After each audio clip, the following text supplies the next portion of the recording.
Welcome to Subramani.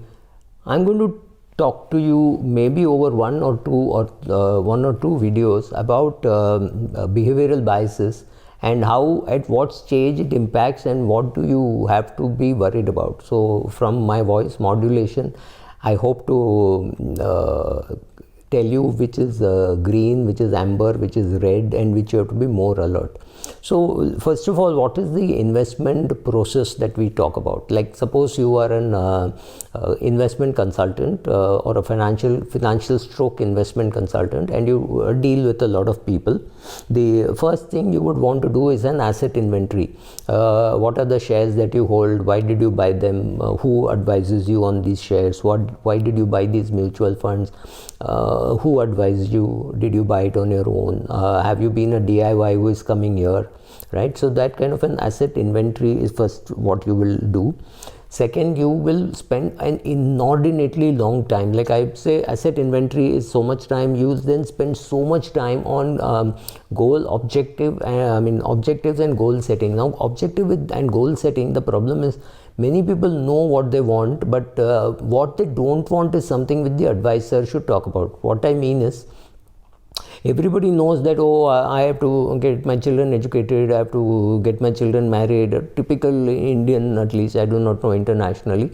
I want to make a foreign trip, I want to buy a bigger house, I want to buy a car, and I want to. But what we don't want is the impediments there. So what could be the impediments? It could be disability, it could be critical illness, it could be a illness which puts you on bed for 6 months, you're unable to earn money, or of course there could be early death. So all the negative things the person, the potential client or the prospect, let us call him, does not think of. So it is your job to remind that person that these things could happen, right? So therefore setting goals and creating objectives is going to take a very long period of time.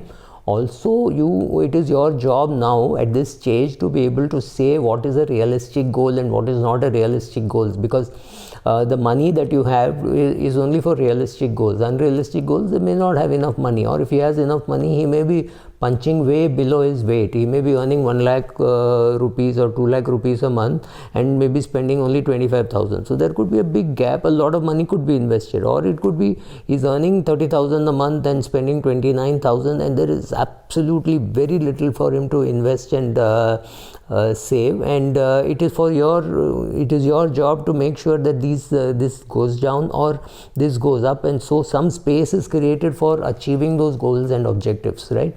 So then you come to plan, design and implementation, and then monitoring, then adjusting and rebalancing. So just before monitoring, you will also say, okay, some of these mutual funds you should redeem and put it here, or some things like that. You may make some changes. So investing, choosing which fund in which to invest, and then monitoring, and then asset rebalancing, saying, okay, you got too much money in equity, put some in debt. You got too much money in debt, put some money in equity. This is the whole process. Now let us see where all could you be hit by biases. First of all, in the asset inventory stage, of course, there is no bias, because the client is just telling you on an assess basis that I got 50 lakhs lying in the savings bank account, or some humongous amount lying in the savings bank account, because I have not invested for a long period of time. That is one possibility, but there is going to be no bias. It's only going to be truth and the whole truth. So you have to make sure that the client has given you all his bank accounts, the amount lying in his provident fund, the amount lying in his previous company's provident fund which is not yet transferred. You want a complete inventory of what the client has, or if you're a DIY, what you have. You sit with your wife, write down, okay, if it's a woman watching, they're only 5%, I want to increase that number, please. Or if it's a woman who is handling this, then she sits with her husband and makes that inventory. Making the inventory can sometimes be a long drawn process if you have not kept it in one location. So go to a good place, load it, and then the IFA or the MFD will want a so where could you get the bias? Not so much at this stage, but in the goal setting and planning stage, you could get some bias. Let's look at that. what are the fallacies or mistakes or biases that can happen in the goal setting thing is, one is to underestimate the impact of time on your portfolio, which means you have to be really worried about things which you have not worried in the immediate past. So currently when I'm making this video in January 2022, one thing which has not bothered us at all is about interest rates going up. We have never bothered about interest rates going up because we have had this impact of over the last few years interest rates only going down. You've seen interest rates going down like this. From 12% for your housing loan, you may now be at 6.95% or 6.75%. So you think interest rates will always go down and markets will always go up, right? That's what we think, because that is what has happened to us recently. So the recency bias will hit us when we are sitting with your planner and making a plan. Because when the planner says you will get 12% return in equity, immediately you scoff and say, "Arey, last year I got 24, year before that I got 21. So I think we can provide for 21, 23, 25% kind of a return." Completely wrong. You also have to adjust to see real return. What did you get on your investment minus taxation minus inflation? How much did you get? That could be 2, 3%, 4%, and that could keep falling. Into equity markets can go down. So there is a tendency now at this stage to assume that markets will go up and interest rates will go down, and you have to be ready for exactly the reverse of interest rates going up and the markets going down. You have to be prepared, because over the next 30 years you're planning, or next 25 years that you're planning, all these things will become a reality. So it becomes some kind of a fallacy of the advisor to say, "Arey sir, 15% to mil jayega." You don't make any such assumption that interest rates could go up. So if you have a housing loan, it may make sense at this stage of the equity market to sell some equity and buy some and repay some loan simply. But in the long run, over next 10-15 years, that may not make sense, because because you think that equity returns would be higher than the interest that you pay, and you could be completely right. You could be completely right over a 8-year view or a 5-year view, and completely wrong over a 3-year view if the market falls 20% next year, right, or immediately. Then you feel, "Oh, I wish I had sold some." So there is this framing, how you and your advisor sit and frame, and whether you appreciate the impact of the long term on your portfolio. It could be inflation, it could be moving goals, it could be your daughter saying, "I want to study this," and then changing her goal, or halfway through saying, "I don't like this, want to give up and come here." So you've already spent 10-15 lakhs on that. What do? All those things have to be built in. Not that you can sit and build everything on day one, but you have to be ready that some of these things may go wrong. That is where it happens that you don't spend enough time. So the client or the prospect and the IFA both are in a hurry to say, "Okay, let's be done with it. कौन सा fund में डालूं? कौन सा fund में डालूं is a 5-minute thing, right? Goal setting is a 5-hour thing, right? And 5 hours of intense talk, not just about why 83 movie failed and why Virat Kohli is not hitting a century. No, just concentrated talking about the goals with the family, because the daughter and the son have to understand that these commitments for education is being made on their behalf. So if they are 15, 16, 17, they should understand all this. They should understand what the parents are doing for them. So get them also involved, and that is the goal setting process here. You have to think of all this. So this is a fallacy of not giving enough time, not thinking of through all the possibilities of real estate prices going down, of interest rates going up, of equity markets falling, you losing your job, your ESOP not being worthwhile. I mean, if you have got ESOP of HDFC Mutual Fund at 3,000 rupees because that was the price, chances are today the price is more like 2,000 than like 3,000. Then I'm going to make money. So building in all these things will be very important for you at this stage, and also to build in all the negatives, saying what happens if this happens. If you've taken a loan for your child's education, God forbid, if the child dies, who is going to repay? So taking a term insurance for the child when the child joins a college and you have borrowed money from your PF to pay for it.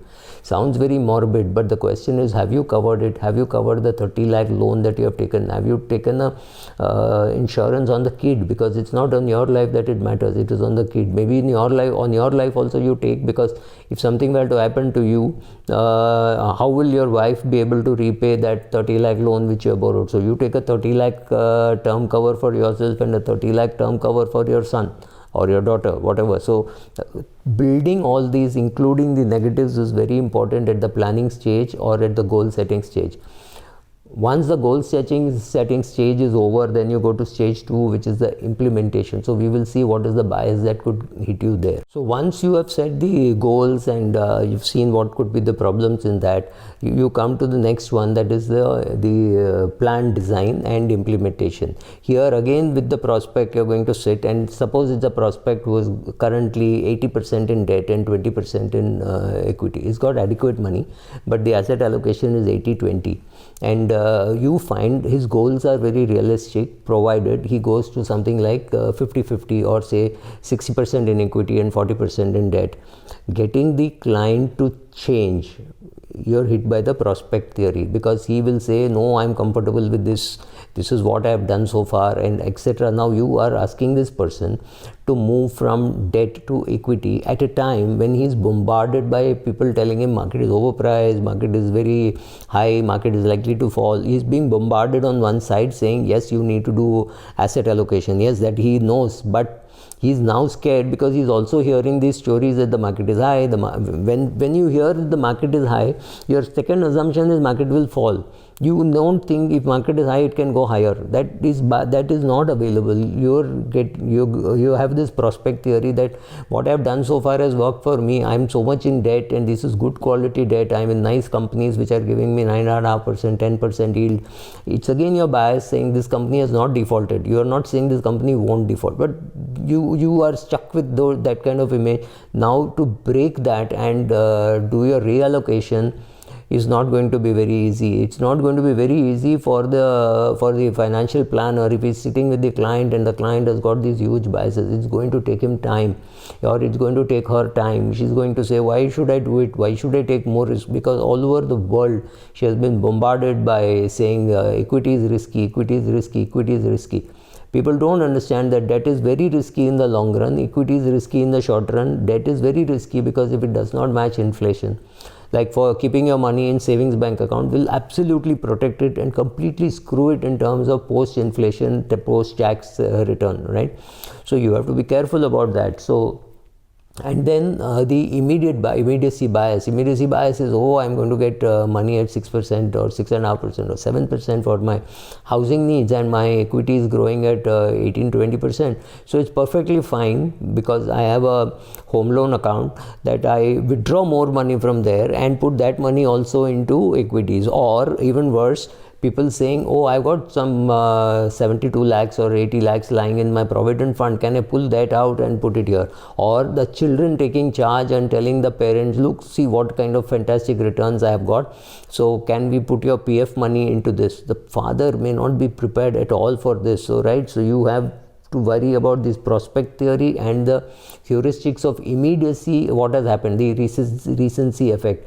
What has happened? Equity has done well, so put all your money in equity. What has happened? Interest rates have gone down, so what is the hurry in repaying a housing loan? All perfectly correct if the market continues as it is.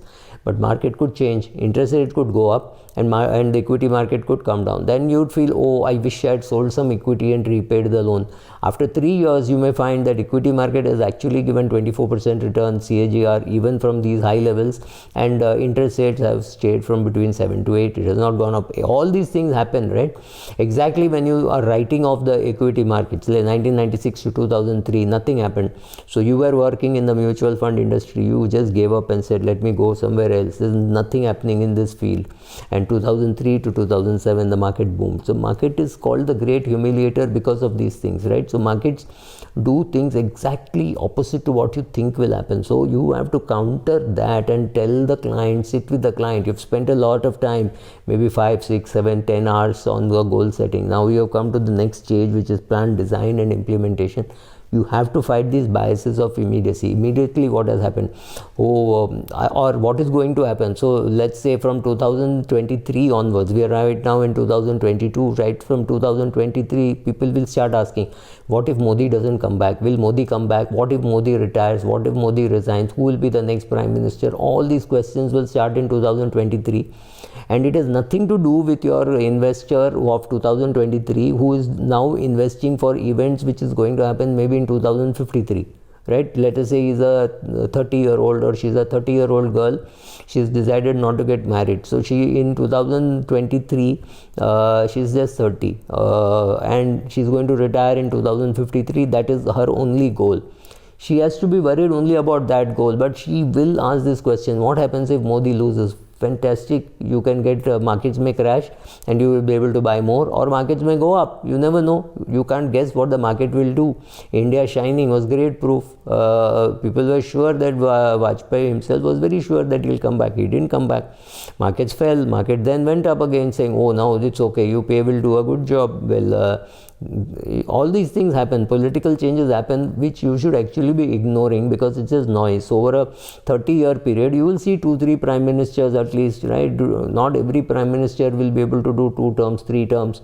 So some prime minister may do a much shorter term. I mean, death could cut it short because people come at a reasonably old age.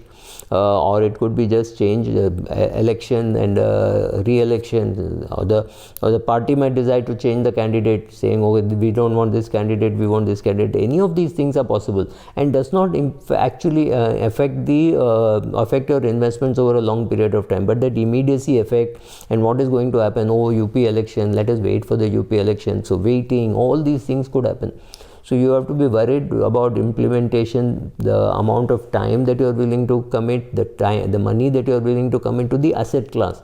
Now these things, it's not going to happen in the first meeting. It's going to happen maybe over 4-5 meetings. So having the desire, this is what happens in the plan design and implementation. Now let us see what is the bias which can happen at monitoring. Next stage of investing is the implementation. In implementation, it's even more difficult because here was a client who was 70% in debt and 30% in equity. You convinced that person to come down to 50% in debt and be 50% in equity, and suppose equity performs well. Do you think that person is going to thank you that, oh, you at least pulled so much out of debt and put into equity? No. That person is going to say, I wish you had said strongly enough and we had gone to 30% debt and 70% equity.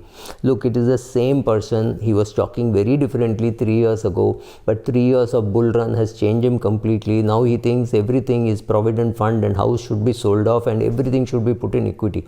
This could happen with a success, right?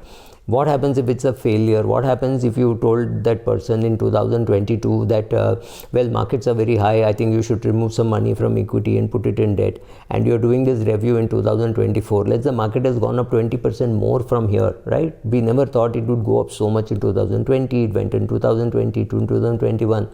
We don't know what is in store for us in 2022. Suppose in 2022 market again goes up by 20%. He or she is going to turn to you and say, look, I was comfortable with 80% being in equity. You asked me to come to 60% in debt, 60% in equity and increase the debt allocation.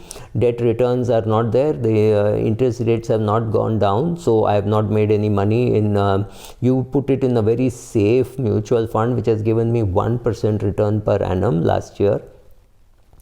That's been a disaster. So this is when you are wrong about the asset allocation choice and you didn't know. You looked at his lifestyle his lifestyle, his ability to take risk. Based on his risk appetite, you decided the asset allocation and the goals.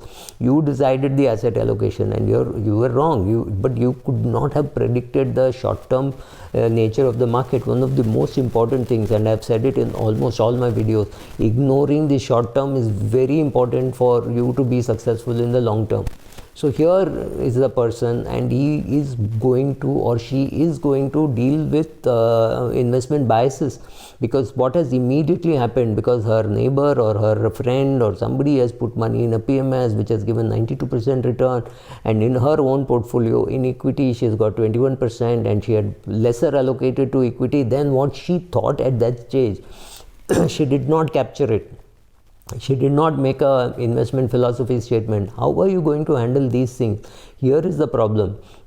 What you are also hearing a lot of noise. For every day there is an NFO, but you can be sure that every day if there is an NFO by every AMC, there is a very good chance that we are in a bull market, right? You don't hear so many NFOs happening in the bear market. So if there are many IPOs and many NFOs which are happening, and even with a Paytm failure, it has not stopped new NFOs from coming.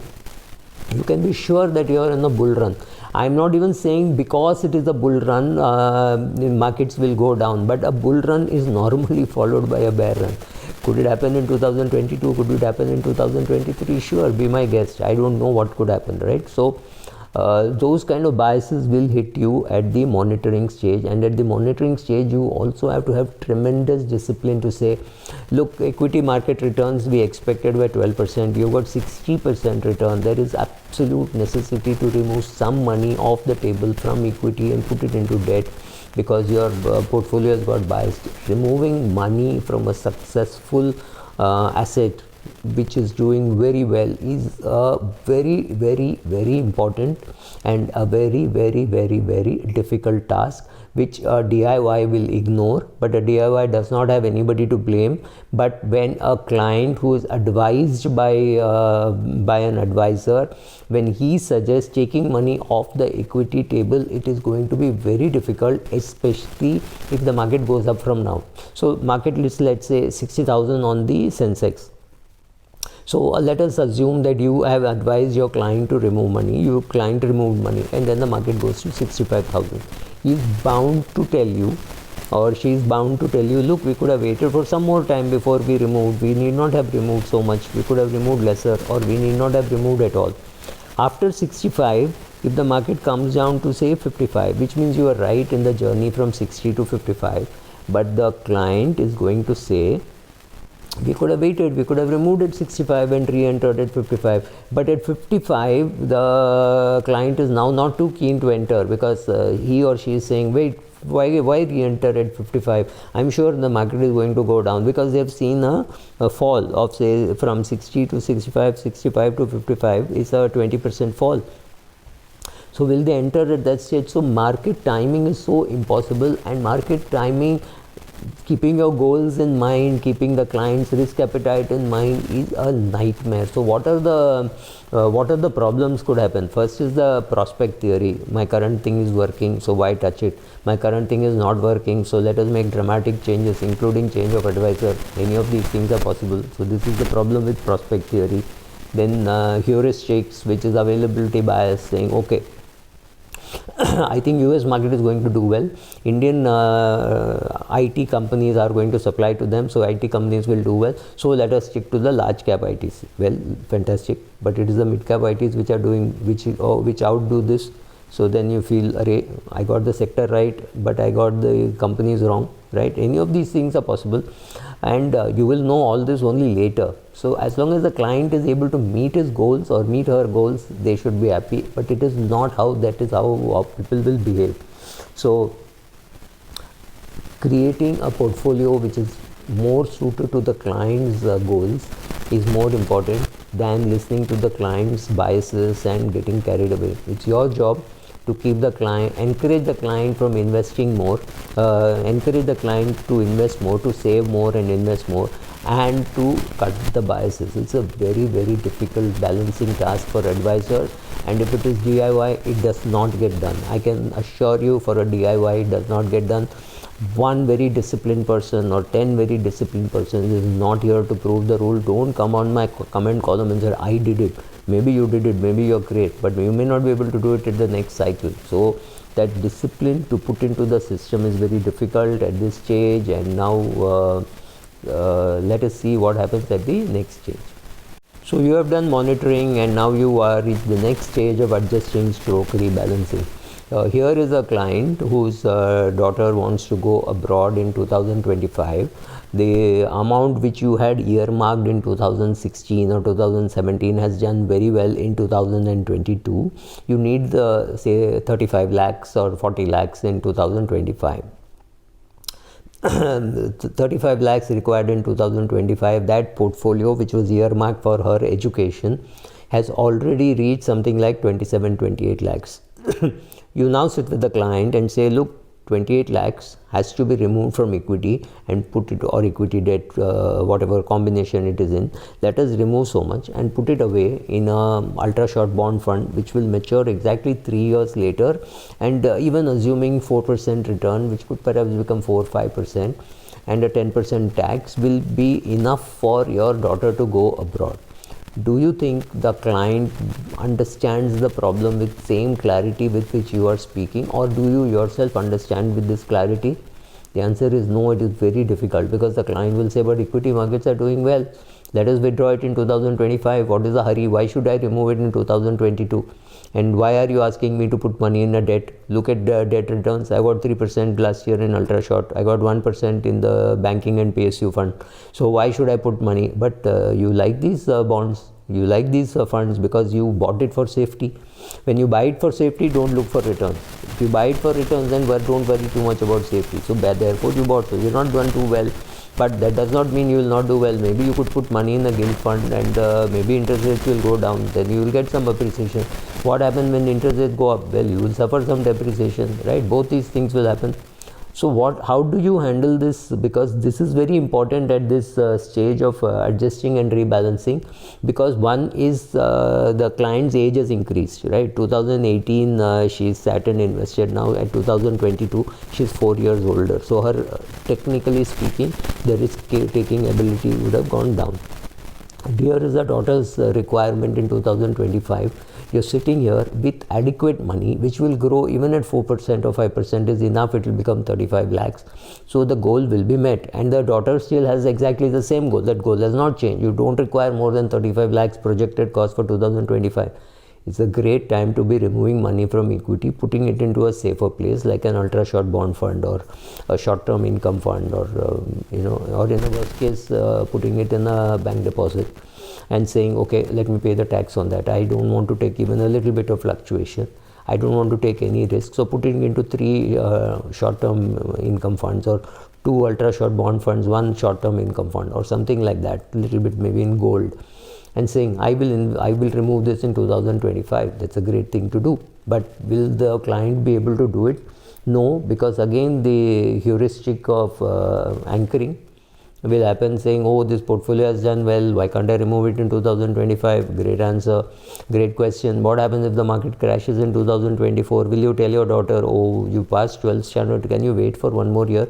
I will have money next year only to pay for your medicine, or whatever you want to do, class 11th and 12th abroad, or whatever it be. You can't postpone education. So here is a fixed goal which is going to happen in 2025, for which you need money. This is a great time to be taking money off equity. At least 70% or 80% of the money you take off equity, 20% let it remain in equity if there's an upside. But you need your 35 lakhs in 2025.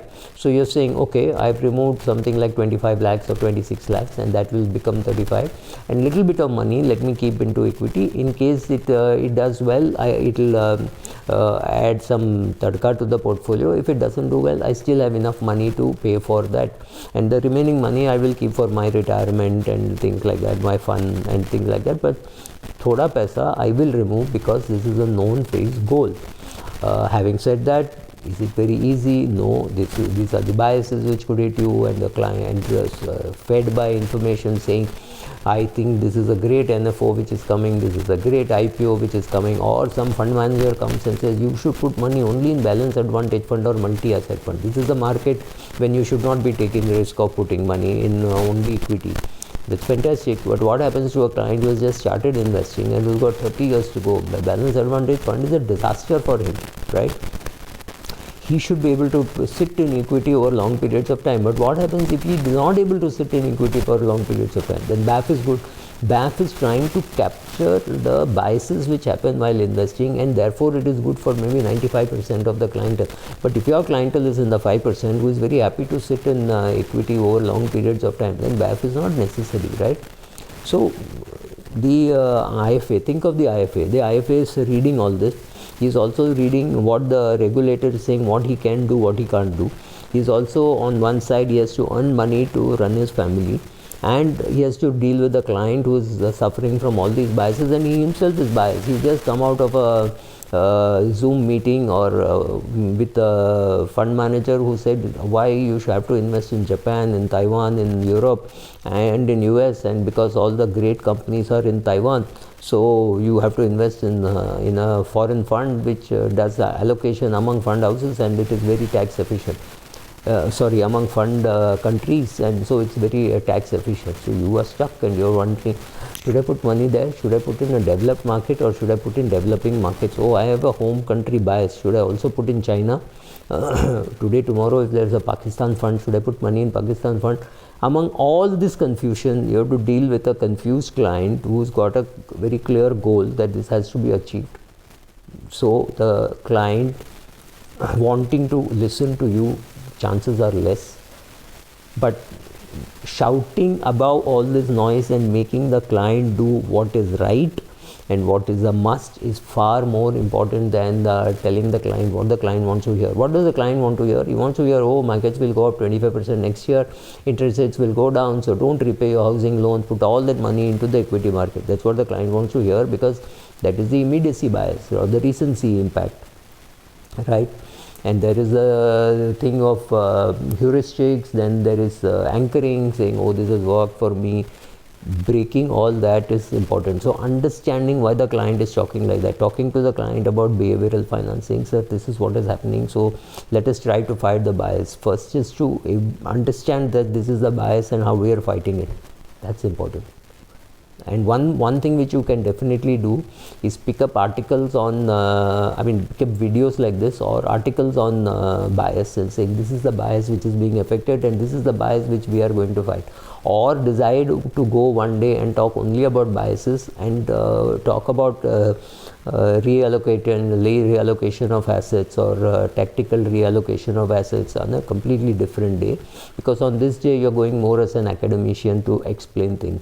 On the next day, go and say, and do you remember I told you this, and therefore we are doing this, right? So find your own method, but understand these are the problems and learn how to use it. Thank you.